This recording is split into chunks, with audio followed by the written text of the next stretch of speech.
Hey friends, Shay here. So today we are here to do a Kindle Unlimited check-in. So I'm going to be better about doing these more often. It'll also help keep me accountable to make sure that I'm actually utilizing my Kindle Unlimited subscription. So let's go ahead and talk about kind of the previous quarter of reading on Kindle Unlimited. Last time I did a video like this was in September. So we're going to go ahead and update it fresh for the new year. And you'll see the next one in April. So we're going to go about 3 months. So once a quarter here.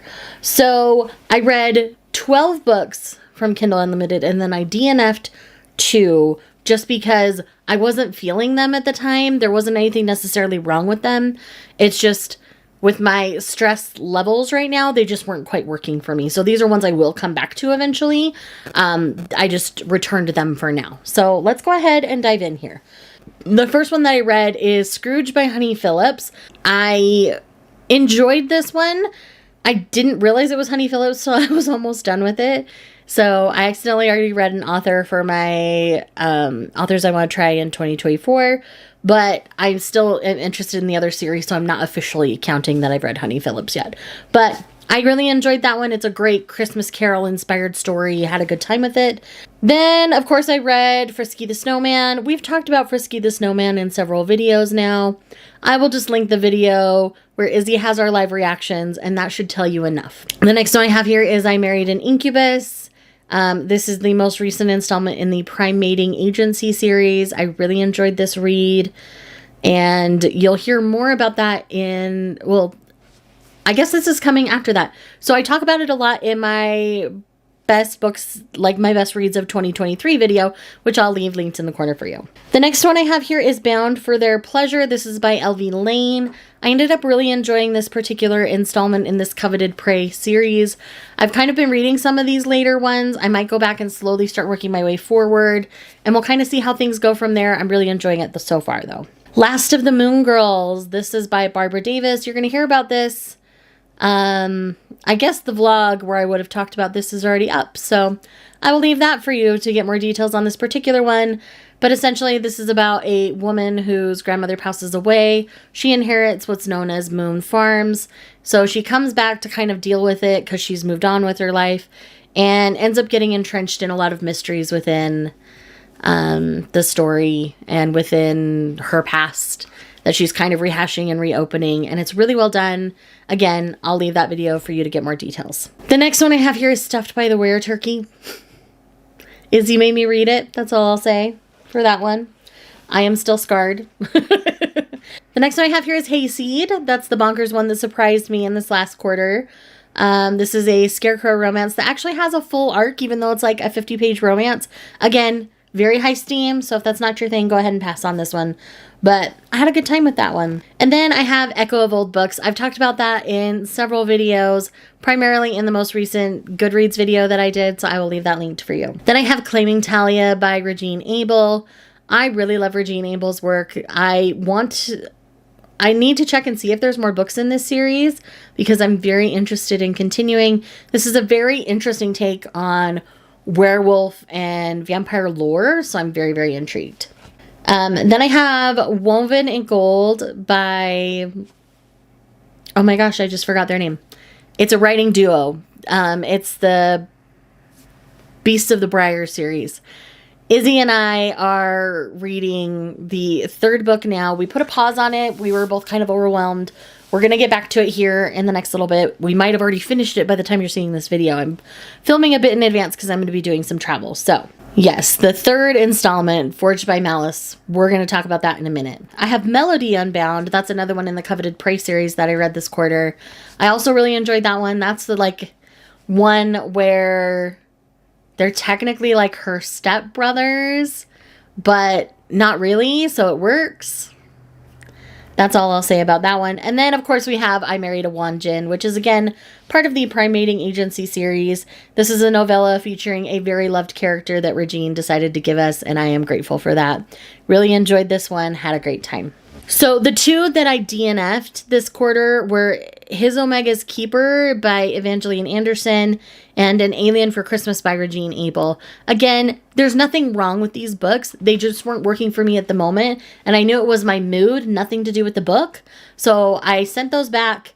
I've kept them on this list for me so that I can come back to them. So when it comes to what I have checked out, a lot of them didn't change. I kind of just checked things out and returned them real quick and didn't read through a lot of my backlog. So that's something I'm going to work on in this next quarter. So I have The Moonfire Bride by Sylvia Mercedes. This is a fantasy romance I've been hearing good things about, so I wanted to try it. And then, of course, I have Forged by Malice, which is book 3, and The Beast of the Briar. I already mentioned that. Gentling the Beast, which is Coveted Prey, book 19. So it's the next installment in the series for me, like, to catch up. And then I have To Kidnap a Princess by Katie Robert.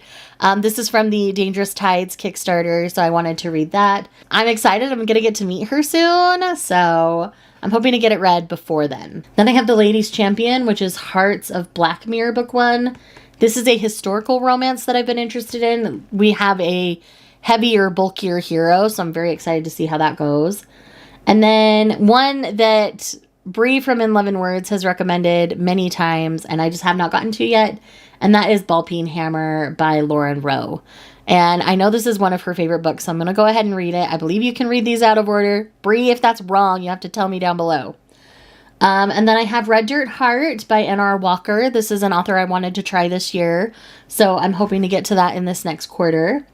Then I have If We Were Villains by M.L. Rio. This is a dark academia book, and it's the only one where I've read the description and I'm genuinely interested. And I do hear that it's Shakespeare inspired, or like Shakespeare's a big part of it. And being a Shakespeare fiend like I am, that might not be something you know about me, I guess. I really love Shakespeare. So this one appealed to me for that reason. Then I have Blind Fate by Regine Abel. This is Viridian Chronicles book 2. I really enjoyed Escaping Fate, which was the first one, and that was a throuple, so there were 2 alien men and our woman. So I'm very excited about Blind Fate. And then I have Eleanor and Gray by Brittany Cherry. This was a read and listen checkout, so I'm hoping to get to that maybe even before the end of January. I'm not sure. We'll see how things go. Another recommendation from Bree at In 11 Words is Choosing Theo by Victoria Aveline. Bree talks so highly about this one that it's been on my list for a while, so I'm hoping to get to it soon. And then I have The Gardener and the Water Horse. This is one I keep seeing on Stuff Your Kindle Day, and it's one I've been interested in. And it's Echoes of the Void. It sounds like something I'd really enjoy, and it's very like fae-centered. So again, very excited about that. Then I have Done and Dusted by Lila Sage. I wanted to read this before I bought it, so I'm hoping to read that relatively soon as well. And then I have Blood of the Orc Prince, which is book 2 in the Orc Prince trilogy. I read the first book last year and really enjoyed it, so I'm hoping to read this sequel very soon. And then I have Barbarian's Treasure, which is Ice Planet Barbarians book 20, which I believe is the last book before we head into the Ice Home books. If that's wrong, then I will correct myself here, but I'm pretty sure that's correct. And I have Doom, also by Regine Abel. This is a Zion Warriors book. I've heard good things about this, and I'm on her Patreon, so I keep seeing art, and I'm like, okay, I need to figure out what's going on here.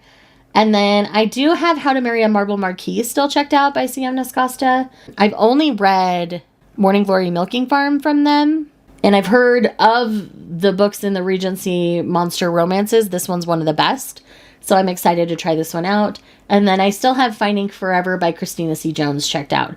And this is one that I want to prioritize in February for sure. So this one should be read in the next quarter because I do want to read more Christina C. Jones. I don't know why I keep putting it off. So that's a quick look at everything going on with my Kindle Unlimited. Thank you so much for checking out this video. If you are here just because you love me, go ahead and leave, what kind of an emoji should we do today? Let's do a crown for To Kidnap a Princess. And I will see you guys in the next one. Bye.